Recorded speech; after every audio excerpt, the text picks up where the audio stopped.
My name is Kayla Bloom, My name is Desiree Hagen. and we're paper makers. For this project, it's a paper making project.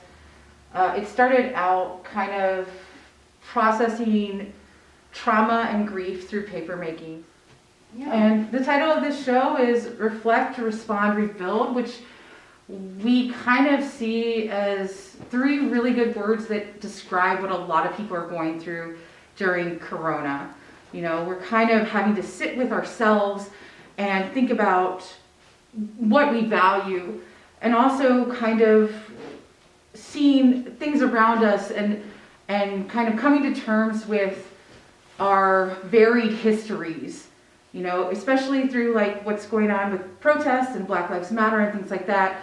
You know, we're kind of having to deal with what we don't want to tolerate anymore. So yeah, the idea for this project is that throughout the month, we're going to be processing paper and making paper. And we want to provide paper for the community to use. People want to write something about their grief or really anything that they want, but it's kind of focused on these sort of things that maybe you have a hard time expressing. For me, writing it down helps me get it more succinct. So that's a little bit about what we're doing. All of these things behind us on the wall, this is what happens after we make a batch of paper. We have a big vat, you know, it has the pulp in it and water, and we use what's called a mold and decal, which is basically two frames. One of the frames has a screen on it, so it captures the pulp. So we pull sheets, and then after, you know, we can't pull any more sheets, we'll dump that vat, and this is all what remains. So then we'll press that. We have a little press with a 6-ton hydraulic bottle jack. It's pretty primitive, but it's portable. It kind of started from a project that I was doing in 2019 that I got a Rasmussen Award for, to process the fiber of deceased friends and family's clothing, and then turn that into paper, and then use that paper for maybe a portrait or to write something, you know, or write about how I feel about their passing. So that's where the idea started from. It's kind of evolved at this point where we're kind of taking all of this stuff that we can make paper out of and, you know, sitting with it and revisiting it, and then, you know, seeing what we want to keep and what is not serving us anymore. So with that stuff, we take it and we make paper. Right now we're processing old sketchbooks, different fibers like that. Pretty soon we're gonna work up to textiles. So it's also kind of getting to know this new machine that was bought using the grant. So this machine is called a Hollander beater. It's used to process pulp. It processes 1.5 pounds of dry fiber at a time. Usually takes about an hour. A Hollander beater is essential to a papermaker studio. Through the course of this show, we're having work for sale, but we want to donate that money, because a part of it too is that because a lot of this has to deal with trauma, me personally, I don't feel comfortable selling that. You know, I think that there are certain things that are precious. So in this way, it's a way to also pass it on and give back. It's a very therapeutic process, and we also hope to have a workshop sometime during this month, and really are inspired to share that with people, and hope to empower people to participate in the show however they feel comfortable. Paper making, like most crafts, is a communal act. It's a lot of work, and so it's a lot of labor.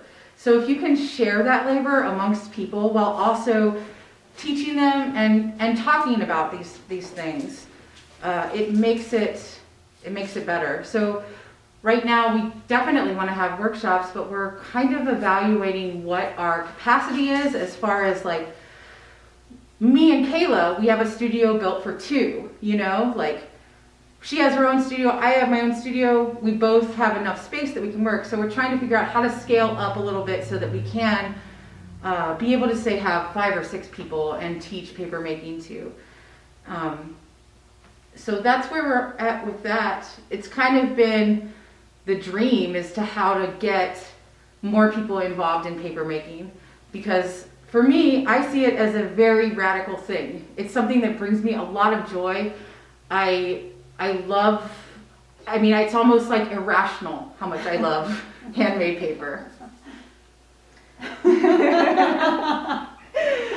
This was a sheet of paper that was made out of a friend of mine who committed suicide. This is made out of his shirt. The writing, it says, it's backwards. It says, "I wish you were still here." It's made out of, that indentation is made out of the seams of that article of clothing. So, and this is part of that grief paper project that I was talking about. I have a couple more sheets that I want to do for that project.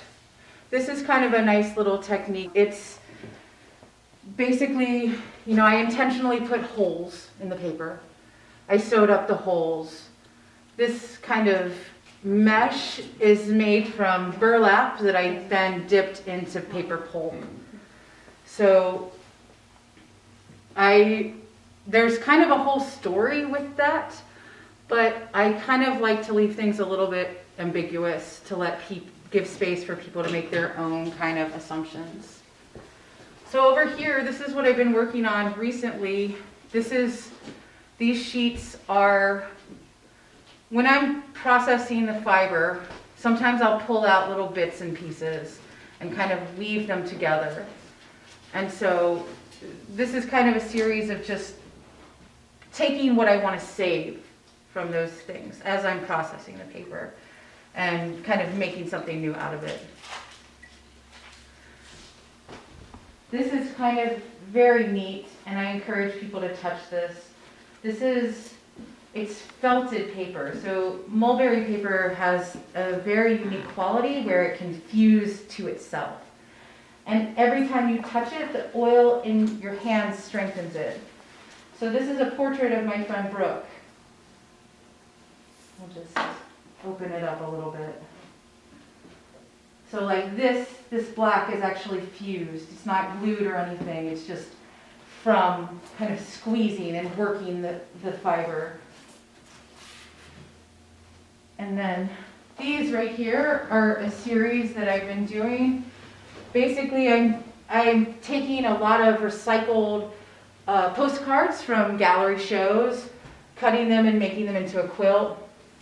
I then cover them with hog casings or hog guts and use a little bit of acrylic medium and then sew them together. So that's kind of what I've been doing that. You know, I started this kind of series last fall.